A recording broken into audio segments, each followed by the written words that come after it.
এখন কেন ঝামেলা শুরু হলো? অনেক সময় বলা হয় নির্বাচন সামনে ঝামেলা তৈরি করা হচ্ছে। আমরা সেটাই মনে করছি সরকারের ভিতরে কোনো মহল, সরকারের ভিতর থেকে কোনো ষড়যন্ত্রকারী নির্বাচনকে সামনে রেখে আশ্বাস দেওয়ার পর, ঘোষণা দেওয়ার পর এই সময়ে এসে আমাদেরকে নিরাশ করেছেন।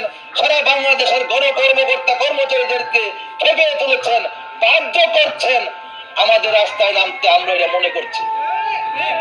পাশাপাশি আমরা মনে করছি দিন যত যাচ্ছে এই আন্দোলনটি, এই ন্যায্য দাবিটি, এই যে আমাদের দুঃখ কষ্ট নিরসনের যে হাহাকারটি আরো গরিবত্ব হচ্ছে, দানা বাড়ছে, এই আন্দোলন তীব্র থেকে তীব্রতা হচ্ছে, তারপরে প্রশাসন থেকে কোনো উদ্যোগ নেওয়া হচ্ছে না।